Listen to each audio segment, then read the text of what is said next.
Hello everyone. Welcome back to Guide Pro.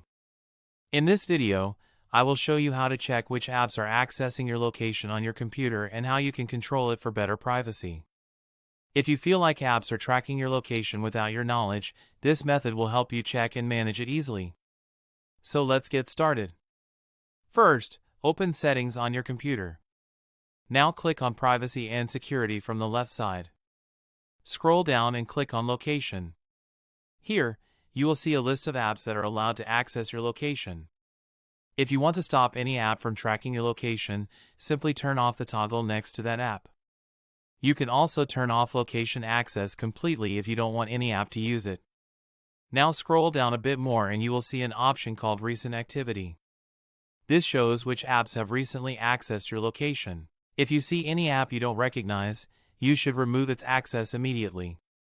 This helps you stay in control of your privacy and avoid unwanted tracking. So this is how you can check and control location access on your computer. If this video helped you, make sure to like the video and subscribe to Guide Pro.